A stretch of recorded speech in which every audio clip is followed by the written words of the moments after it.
우리가 자주 사용하는 단어인 사람, 또 사랑, 그리고 삶은 같은 어원을 가지고 있다고 합니다. 이는 사람은 이 세상에서 만나는 사람들을 사랑하며 자신에게 주어진 삶을 살아야 하는 존재라는 사실을 우리에게 일깨워주고 있습니다. 여러분, 사실 우리에게 주어진 삶에서 사랑이라는 감정이 없으면 우리가 사는 세상은 굉장히 삭막해질 것 같아요. 여러분, 누군가를 사랑했을 때 느끼는 그런 설렘의 감정 아직도 기억하고 계시죠? 그리고 누군가를 사랑했을 때 느끼는 그런 따뜻한 감정은 쉽게 잊혀지지가 않습니다. 또 누군가로부터 내가 사랑을 받을 때 느껴지는 그 안정감과 기대감은 우리에게 큰 자신감을 부여해주는 동기가 됩니다. 여러분들의 자녀를 키워봐도 그렇잖아요. 사랑을 많이 받고 자란 자녀는 뭔가 자신감이 있고 또 정서적으로 안정되어 있는 것을 보게 됩니다. 우리는 비록 이렇게 짧지 않은 시간을 살아왔지만 참 많은 사람들 사랑에 오면서 살아온 것 같습니다. 그리고 동시에 많은 사람들로부터 사랑을 받으면서 살아왔습니다. 그 사랑 때문에 사실 세상이 살맛이 나고 또 삶의 큰 활력소를 느끼게 되는 거죠. 그래서 세상에서 사랑은 굉장한 큰 힘을 가지고 있습니다. 내가 만약에 주변에 나를 사랑해주는 사람이 아무도 없다면 아마 우리는 이 세상에서 지옥과 같은 삶을 살게 될 겁니다. 그리고 또 내가 누군가를 깊이 사랑하지 않고서는 이 세상을 살아가는 의미가 별로 없을 겁니다. 하나님도 마찬가지입니다. 우리가 성경을 쭉 읽다 보면 하나님이 우리를 얼마만큼 사랑하고 계시는지를 우리가 잘 알고 있습니다. 하나님의 그 든든한 사랑이 있었기 때문에 우리가 힘든 순간에도 이겨낼 수 있었고 또 이 시간 하나님 앞에 예배를 드리며 살아갈 수가 있는 겁니다. 하나님은 우리를 사랑하시되 자녀처럼 사랑하신다고 합니다. 우리가 자녀를 아낌없이 사랑해 주는 것처럼 하나님께서 우리를 아낌없이 사랑해 주십니다. 그런데 하나님은 자녀된 우리에게 사랑을 베푸실 뿐만 아니라 바로 우리에게 요구하시는 것들이 있는데요. 오늘은 본문 중심을 가지고 하나님이 요구하시는 것이 무엇인가에 대해서 함께 나누며 은혜를 나누고자 합니다. 여러분, 오늘 본문으로부터 시작하는 요한 1, 2, 3서의 저자는 바로 사도 요한입니다. 예수님에게는 12명의 제자가 있었죠. 하지만 그 중에서도 가장 예수님으로부터 사랑을 많이 받은 제자는 요한이다라고 우리가 읽었습니다. 그래서 우리가 사도 요한의 별명을 지어주죠. 바로 사랑의 사도라는 별명까지 주어집니다. 그런 사도 요한이 그의 서신 전체에서 하나님이 주시는 사랑과 하나님의 자녀로서 우리가 행해야 할 사랑에 대해서 강조하고 있습니다. 그런데 우리가 그 사랑을 실천하는 자가 되기 위해서 갖춰야 될 전제 조건에 대해서 분명히 오늘 본문에서 말씀하고 있는 것을 보게 됩니다. 여러분, 사랑을 다 해보셨죠? 사랑을 했기 때문에 결혼을 했고 또 사랑을 했기 때문에 자녀에게 그 사랑을 나눠주고 있습니다. 여러분, 우리가 누군가를 사랑하기 위해서 가장 먼저 해야 될 일이 무엇일까요? 처음 딱 만난 뒤부터 나는 당신을 사랑합니다라고 고백하는 사람은 아마 거의 없을 겁니다. 아무리 사랑하는 배우자라도요, 첫눈에 반하는 그런 이상형을 만나기는 거의 불가능합니다. 근데 처음에는 별로였는데 만나다 보니까 사랑이란 감정이 싹트게 되죠. 그렇다면 우리가 사랑을 하기 위해서 먼저 해야 될 일이 있다면 그것은 바로 사귀는 일인 겁니다. 그 사람과 자꾸 동행하고 그 사람과 사귀다 보니까 사랑하는 감정이 생기게 되는 거죠. 여러분, 바로 이 사귐이 사랑을 주고받는 일에 먼저 선행이 되어야 합니다. 이는 하나님과의 관계에서도 마찬가지죠. 우리가 하나님을 사랑한다면 바로 우리가 하나님과의 깊은 사귐이 있을 때 그것이 가능하다는 얘기입니다. 우리가 하나님과 사귀면서 하나님은 과연 어떤 분이신지, 또 하나님은 어떤 성품을 가지고 계시는지, 또 하나님이 과연 우리에게 원하시는 것이 무엇인지를 깨닫게 됩니다. 이렇게 사귐이 있을 때 서로에게 대해서 신뢰할 수 있게 되고 또 사랑하게 되기 때문이죠. 여러분, 어린아이가 세상을 살아가면서 가장 신뢰하고 가장 사랑하는 사람은 누구일까요? 아버지들에게 죄송하지만 아이에게는 엄마입니다. 그렇죠? 그 이유는 뭐냐면 그 아기가 엄마하고 가장 많은 시간 동안 사귐을 가졌기 때문에 그렇습니다. 우선은 그 아기는 엄마의 뱃속에서 10개월 동안 머물게 되죠. 그리고 대부분의 육아는 남자들보다는 여자들이 많이 하잖아요. 그렇죠? 엄마에 의해서 길러지다 보니까 아이가 엄마를 가장 많이 신뢰하게 되고 엄마를 가장 많이 사랑하게 된다라고 합니다. 우리가 하나님을 사랑한다라고 고백할 때는 바로 이런 깊은 사귐이 있을 때야 비로소 하나님을 사랑한다라고 고백할 수 있다는 얘기죠. 이렇듯 오랜 시간의 사귐은 서로를 신뢰하게 만들고 또 서로를 깊이 사랑하게 만듭니다. 여러분, 우리 주변에 보면 교회에서 열심히 신앙생활 하다가 어느 순간 교회를 떠나는 분들이 있습니다. 교회를 떠나서 다른 교회를 가면 참 좋아요. 근데 다른 교회를 가지 않고 집에서 쉬는 사람들이 있습니다. 근데 그런 분들하고 대체적으로 대화를 나누다 보면 어떻게 보면 하나님을 잘 모르는 것 같다는 느낌이 들 때가 있습니다. 왜 그러냐면 오랜 시간 동안 교회를 다녔지만 그 교회에서 친목 중심의 또 어떤 모임 중심의 일을 하다 보니까 하나님과 깊은 사귐을 가질 기회가 없었던 겁니다. 그러다 보니까 사람을 의지하게 되고 그래서 사람 때문에 실망하게 되고 그래서 그 사람 때문에 교회를 떠나고 결국은 하나님을 멀리하게 되는 경우가 참 많이 있습니다. 그렇기 때문에 사도 요한이 말하는 것이 뭐냐면 우리가 하나님을 바로 알기 위해서 또 우리가 하나님을 온전히 사랑하기 위해서 바로 사귐이 있어야 된다라고 오늘 본문에서 이야기를 하고 있습니다. 그렇다면 우리는 왜 하나님과 깊은 사귐을 가져야 할까요? 그 가장 큰 목적은 우리가 빛과 진리 가운데로 행하기 위해서입니다. 본문 6절을 함께 읽어보도록 하겠습니다. 만일 우리가 하나님과 사귐이 있다 하고 어둠에 행하면 거짓말을 하고 진리를 행하지 아니함이거니와. 여러분 보십시오. 하나님과 사귄다고 하면서 우리가 어둠 가운데 있을 수 없다라고 합니다. 그리고 하나님과 사귀는 동안에는 우리가 거짓말을 하지 않고 진리를 행한다라고 이야기를 하고 있습니다. 우리가 하나님과 사귀는 이유가 뭐냐면 더 이상 어둠 가운데 행하지 않고 빛과 진리 가운데 행하기 위해서 우리가 하나님과 사귐을 갖는다는 얘기입니다. 본문 7절 말씀 보면 하나님은 분명히 빛 가운데 계신 분이라고 이야기를 합니다. 그래서 하나님과 사귀는 우리도 그 빛 가운데 행하게 되어 있고 거짓말을 하지 않게 된다고 합니다. 그래서 우리가 하나님과 깊은 사귐을 갖게 되면 진실된 삶을 그제서야 배우게 되는 거죠. 7절 말씀을 한번 같이 읽어보도록 하겠습니다.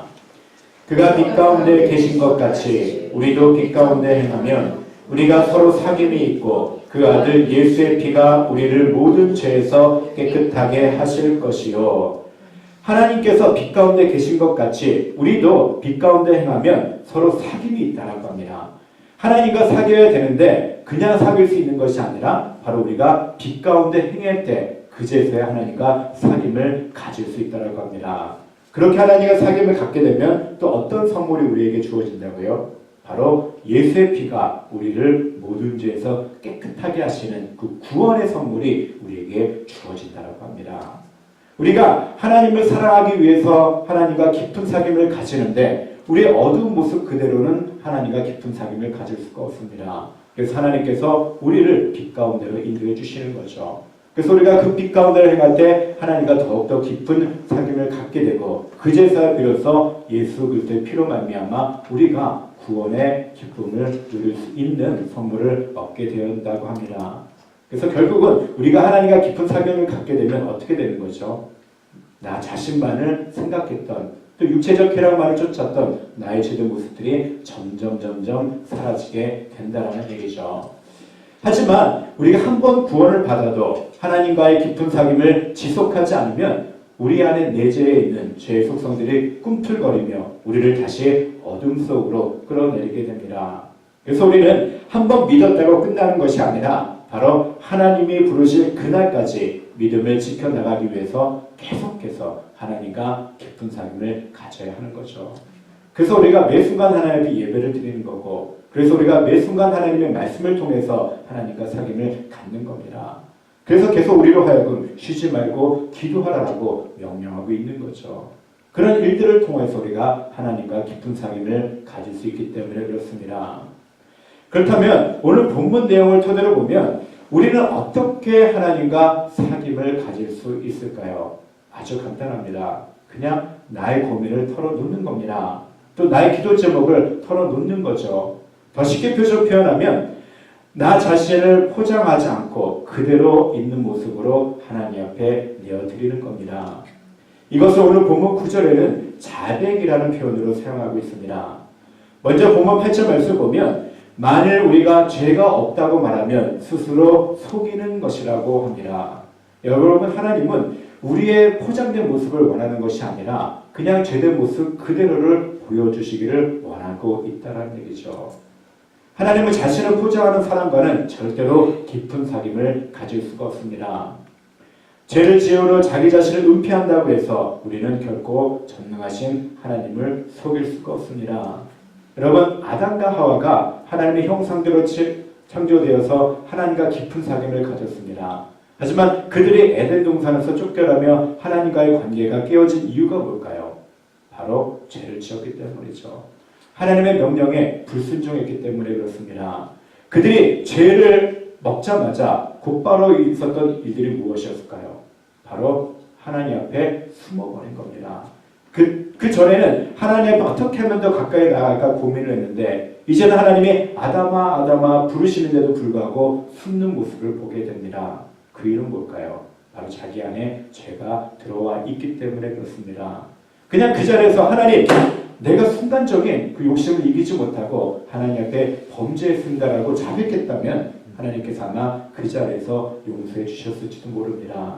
하지만 아담은 자기의 죄를 숨기고 싶었던 겁니다. 그것이 바로 문제가 되었던 거죠. 여러분, 가인은 어떻습니까? 가인은 하나님께서 자신의 재산을 받지 아니하시고 동생 아벨의 재산만 받자 화가 나버립니다. 사실 하나님 앞에 화가 난 건데 그것을 동생에게 화풀이하며 동생을 죽여버리죠.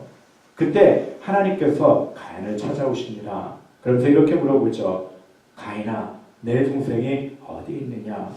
여러분, 이런 질문에 가인이 만약에 그 자리에서 그냥 자기 자신을 자백했다면 참 좋았을 거예요. 하나님, 내가 너무나도 속상해서 동생을 죽여버렸습니다. 하지만 가인은 그렇지 않았죠. 가인이 하는 태도를 보십시오. 하나님, 저는 모릅니다. 제가 제 동생을 지키는 자니까. 오히려 하나님 앞에 뻔뻔한 모습으로 나아갑니다. 전능하신 하나님 모든 것을 다 보고 계시는데 하나님은 혹시라도 알지 못할까봐 내가 제 동생을 지키는 자니까라고 뻔뻔한 모습을 보이게 됩니다. 그래서 하나님은 그를 그 땅으로부터 추방해 버리셨죠. 바로 이게 하나님의 모습입니다. 하지만 반면에 돌아온 탕자의 모습은 어떨까요? 그렇게 수도 없이 범죄하고 정말 부모님에게 아버지에게 정말 말할 수 없는 큰 죄를 저질렀음에도 불구하고 그 아들이 돌아왔을 때 단번에 그를 안아주셨던 분이 바로 하나님이시다는 얘기죠. 세리는 그토록 많은 사람들의 재산을 칼취하며 정말로 부도덕한 삶을 살았습니다. 하지만 그가 하나님 앞에 나서 어떤 기도를 합니까? 하나님, 저는 그저 죄인입니다. 저의 죄를 용서해 주십시오. 그럴 때 그 세리가 의롭다라고 손을 들어주신 분이 바로 예수님이라는 사실을 여러분 꼭 기억하시기 바랍니다. 그렇다면 하나님이 원하시는 우리의 모습이 뭘까요?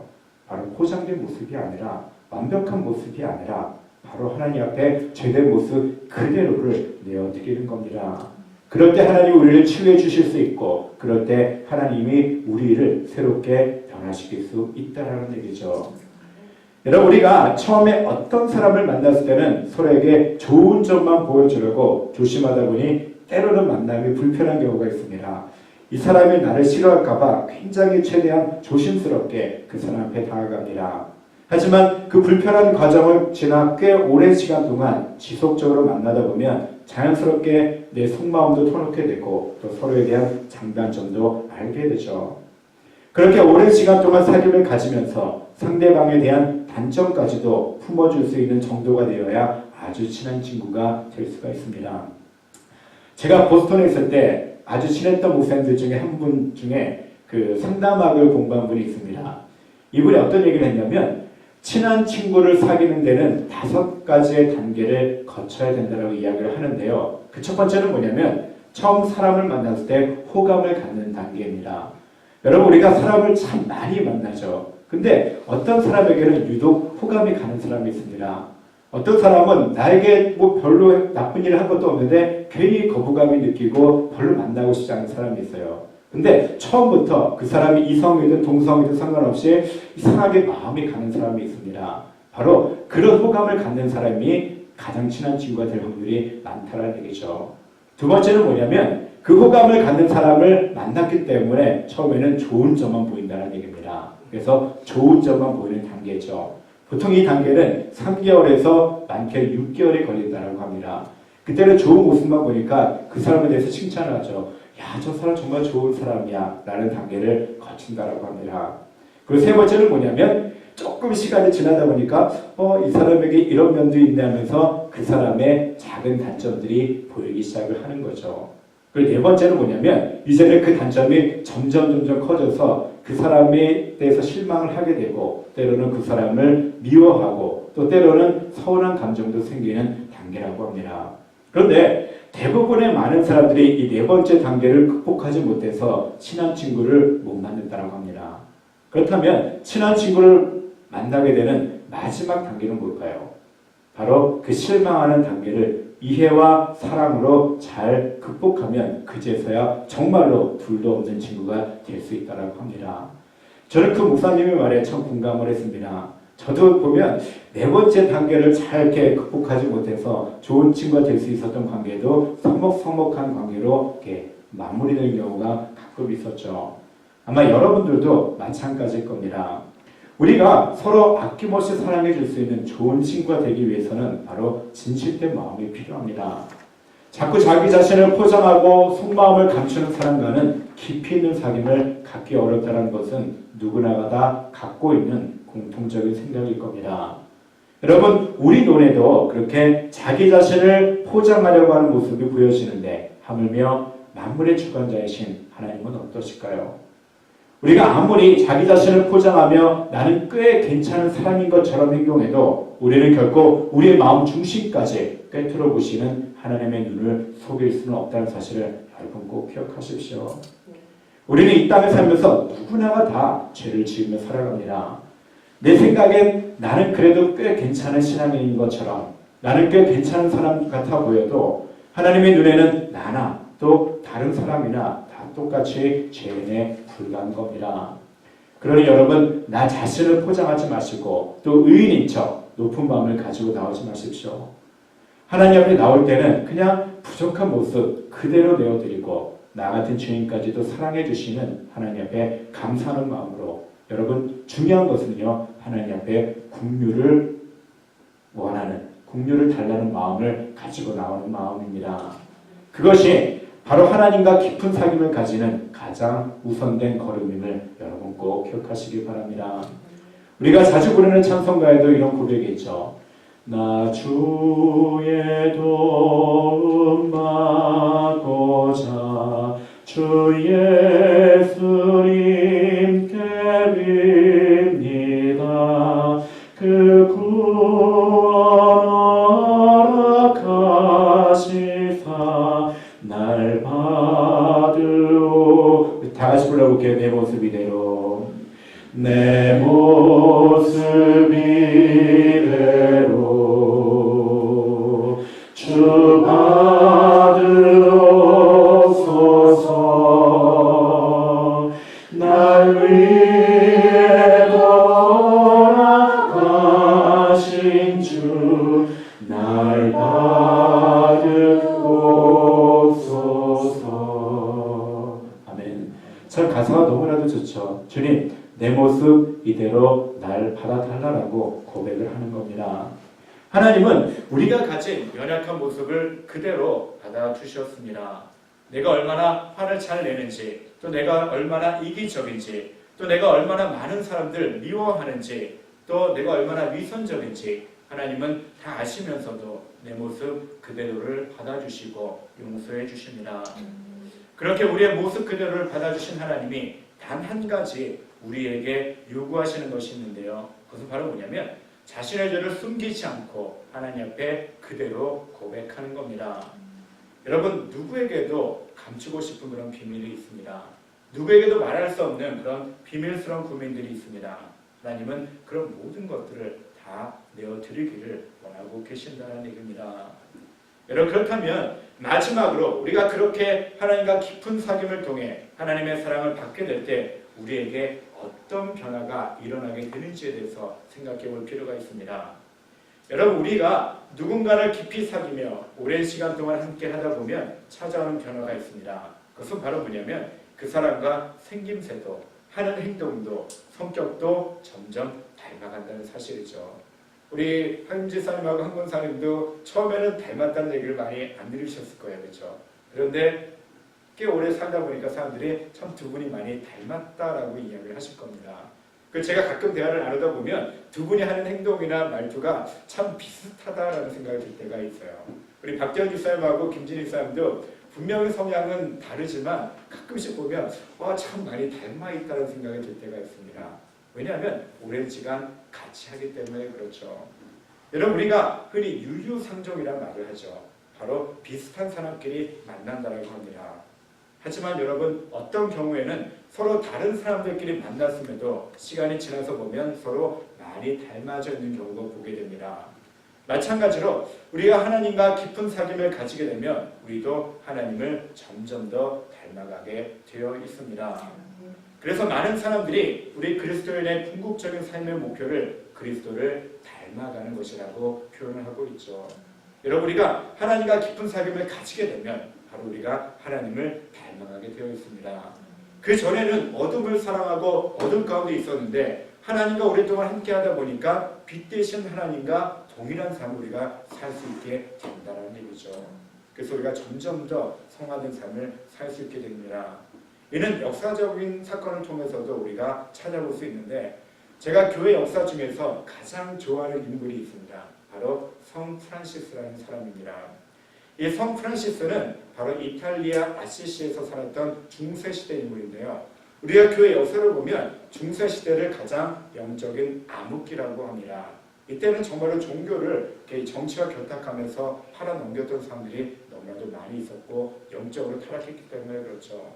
하지만 그때 세상과 교회의 환멸을 느끼며 세상을 떠난 사람들이 있습니다. 바로 그들은 산속에 들어가서 수도를 이루며 거기서 하나님을 예배하는 사람들이 있었는데요.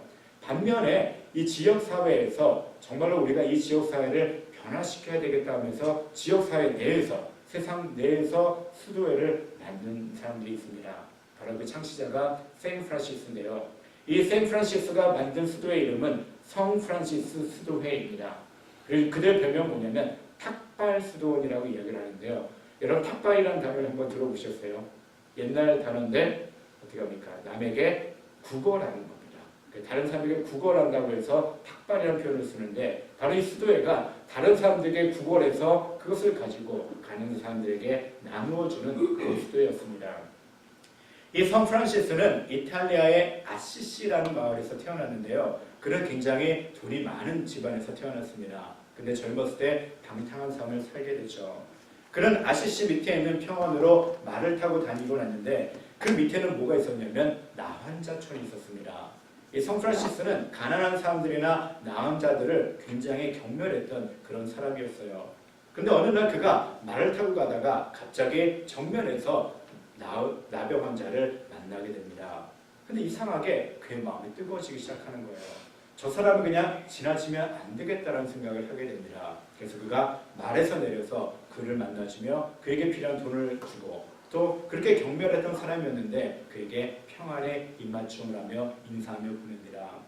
여러분, 성 프란시스 회고록을 보면 그가 자기의 생애에서 가장 잊을 수 없는 순간이 바로 이 순간이었다고 합니다. 자기도 모르게 그 나병 환자 앞에서 멈추게 됐는데 그 사람에게 있는 모든 것들 다 주고 싶었고 또 그 사람에게 평화의 입맞춤까지 하고 싶었던 이유는 뭐냐면 바로 그 사람이 자기에게 거지의 모습으로 나타나신 예수님처럼 느껴졌기 때문이라고 합니다. 그때부터 성 프란시스는 완전히 다른 삶을 살게 됩니다. 그리고 곧 이어서 성 다미안이라는 성당이 있었는데요. 거기에 있는 신부님과 계속해서 하나님의 말씀을 배우게 됩니다. 근데 이 신부는 굉장히 돈이 없었던 신부였어요. 이 다미안 성당은 거의 무너지기 1초 직전이었던 그런 성당이었습니다. 어떤 정도였냐면 십자가의 불을 밝혀야 되는데 이 십자가의 불을 밝힐 기름이 없을 정도로 가난했던 그런 신부였고 성당이었습니다. 그러던 중 어느 날 그가 로마의 수배를 떠났는데 갑자기 하나님으로부터 어떤 음성을 듣게 됩니다. 어떤 음성이었냐면 나의 무너진 집을 다시 세우라라는 그런 음성이었습니다. 그 마음이 계속 프란시스를 두드리는 겁니다. 나의 무너진 집을 다시 세우라. 과연 이것은 어떤 말인가 고민하게 됩니다. 그때 그의 머릿속에 떠올랐던 것은 내가 사랑하는 그 신부님, 내가 사랑하는 그 성당을 다시 세워야 되겠다는 생각을 하게 됩니다. 그래서 그 아버지의 많은 포목점을 하고 있었는데 거기서 좋은 것들을 다 훔쳐다가 그거를 팔아서 그것을 가지고 성당을 보수하는 일을 하게 됩니다. 그 일로 인해서 아버지와는 갈등이 일어나게 되죠. 그래서 성프란시스는 그 뒤부터 집을 나와서 수도원을 건립하게 됩니다. 그래서 부유한 사람들에게 가서 구걸하면서 그들에게 돈을 받아갖고 성당을 건축하고 또 주변에 어려운 사람들 도와주고 그렇게 자신이 경멸했던 나은 자들의 병을 고쳐주는 귀한 일들을 감당하게 됩니다. 그래서 그는 많은 사람들이 그의 영성을 본받기 위해서 찾아오게 되는데요. 그들과 함께 일을 합니다. 그래서 그 일을 가지고 자기들이 누려야 될 최소한의 생계비만 남겨두고 나머지는 다 지역사회에 있는 어려운 사람들을 도와주는 삶을 살게 됩니다. 그래서 그 뒤부터 이 성프란시스는 사랑의 성자라는 별명을 얻게 되죠. 제가 교회사를 공부하면서 많은 인물들을 보게 됩니다. 하지만 정말 세인프란시스처럼 예수님의 사랑을 그렇게 몸소 실천한 사람을 참 보기가 드물었습니다. 그래서 저는 개인적으로 가장 존경하는 인물이 바로 이 세인프란시스코인데요. 여러분, 이 세인프란시스가 왜 그런 삶을 살았다고 생각을 합니까? 바로 하나님과 깊은 사귐이 있었기 때문이죠. 처음 정말 나병 환자처럼 찾아왔던 그 예수님을 만난 뒤부터 성프란시스는 하나님의 말씀을 통해서 계속적으로 하나님과 깊은 사귐을 가지게 된 겁니다. 그때서야 내가 여태까지 살아온 것이 잘못 살아왔구나. 내가 새로운 삶을 살아야 되겠다라는 결단이 있었기 때문에 그가 그 지역사회에서 또 교회사적으로 그렇게 선한 영향력을 끼칠 수 있는 위대한 인물이 되었던 겁니다. 여러분, 이 성프란시스가 아주 유명한 말이 있습니다. 그가 한 말이 뭐냐면, 만약 저보고 하나님의 사랑에 대해서 그림으로 그린다고 한다면 바로 하나님은 지우개를 들고 있는 하나님을 그릴 것입니다. 왜 그랬을까요? 바로 성프란시스가 만났던 하나님은 뭐냐면 자신의 어두웠던 모든 죄, 모든 과거들을 다 지워버리는 하나님이시다는 얘기입니다. 그래서 새로운 캔버스에 그림을 그릴 수 있도록 새로운 삶을 열어주신 분이 바로 하나님이시다라고 고백하고 있는 거죠. 여러분, 하나님은 바로 그런 분이십니다. 우리의 모든 죄까지도 다 용서해 주시고 다 지워주셨기 때문에 우리가 이렇게 거룩한 하나님 앞에 예배를 드릴 수 있게 된 겁니다. 그리고 하나님께서 우리에게 새로운 도화지를 보여주셨습니다. 그 도화지는 어떤 걸까요? 그동안 나만을 위해서 살았던 모든 것에서 벗어나서 이제는 빛 대신 하나님과 깊은 사귐을 가지면서 이제 너도 보람 있고 의미 있고 하나님의 백성다운 삶을 살라라는 의미에서 우리에게 새로운 도화지를 보여주시는 겁니다. 여러분, 하나님께서 주신 그 도화지에 어떤 삶을 그리겠습니까? 어떤 삶을 사시겠습니까? 그것은 여러분에게 달려 있습니다. 여러분, 하나님을 진심으로 사랑하십니까? 정말로 사랑하십니까? 여러분, 그렇다면 하나님과의 깊은 사귐을 유지하기 위해서 나 자신을 포장하는 마음에서 벗어나야 됩니다. 그냥 있는 모습 그대로 하나님께 내어드리는 거죠. 내가 얼마나 화를 잘 내는지, 내가 얼마나 계산적인지, 내가 얼마나 이기적인지 그냥 그 모습 그대로 하나님께 내어드리는 겁니다. 이럼에도 불구하고 나를 사랑해 주셔서 너무나도 감사합니다. 그런데 하나님, 저는 여전히 계산하고 있습니다. 저는 여전히 내가 원하는 것만 하고 있고요. 저는 여전히 하나님과 동떨어진 삶을 살고 있습니다. 하나님 용서해 주시고 긍휼히 여겨주시고 다시 한번 하나님과 깊은 사귐을 가질 수 있도록 말씀을 주시고 또 묵상을 통해서 하나님 만나주시라고 여러분 기도할 때 그래서 우리가 하나님이 원하시는 삶을 살아가게 될 겁니다. 여러분 기억하십시오. 사랑은 깊은 사귐입니다. 우리가 하나님과 계속적으로 사귐이 있을 때 그 사랑이 깊어질 수 있는 거죠. 제가 예전에 즐겨 부르던 복음성가 중에 아주 좀 가사가 좋은 가사가 있어요. 어떤 찬양이냐면 사랑을 줄 수 없을 만큼 가난한 자도 없고요. 사랑을 받지 않아도 될 만큼 부유한 자도 없어요. 여러분, 이 찬양을 보십시오. 사랑을 줄 수 없을 만큼 가난한 사람은 없다고 합니다. 또 사랑을 받지 않아도 될 만큼 그런 부유한 사람도 없더라고 합니다. 하나님으로부터 받은 그 사랑을 여러분 다른 사람에게 넉넉하게 나누는 삶을 사시기를 바랍니다. 또 하나님으로부터 다른 사람으로부터 받는 그 사랑을 부담스럽게 여기지 마시고 나도 그 사랑이 필요합니다. 그 사랑을 나에게 가득 부어달라고 여러분 기도하시기 바랍니다.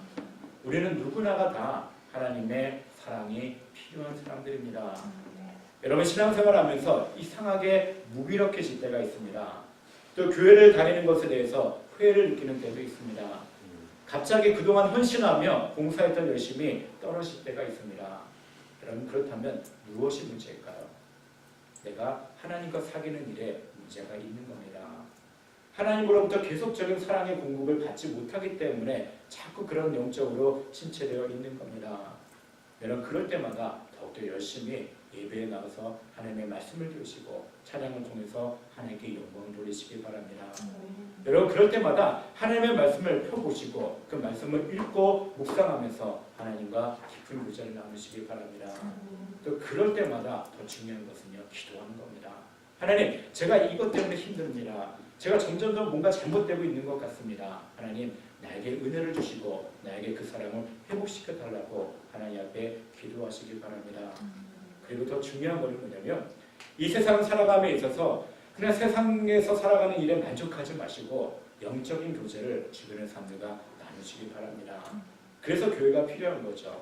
그래서 교회에서 자꾸 예배를 만들고 모임을 만드는 겁니다. 그 예배를 통해서 그 모임을 통해서 영적인 사람들과 계속적으로 사귐을 가질 때 비로소 우리가 하나님의 사랑을 깨닫게 되고 우리가 이 땅에서 그 사랑을 나누는 삶을 살게 될 겁니다. 여러분 마지막으로 우리가 하나님 앞에 찬양을 드리고 기도할 텐데요. 이 시간 마음을 담아 사랑의 고백을 먼저 하나님 앞에 찬양을 통해서 드리겠습니다. 그리고 기도하세요. 하나님 내가 평생 하나님과 깊은 사귐을 가지겠습니다라고 결단해 보십시오. 어떤 상황이 오더라도 하나님과 사귀는 그 시간을 놓치지 않겠습니다라고 여러분 결단하시고 또 하나님 앞에 간절히 기도하실 때 하나님 내가 열심히 식어질 때 내 안에 그 사랑이 식어질 때 매일의 삶을 통해서 또 말씀을 통해서 기도 가운데 하나님 나를 만져주시고 만나주시고 또 나에게 새로운 힘을 부여해달라고 하나님 앞에 여러분 간절한 기도를 드리시기 바랍니다.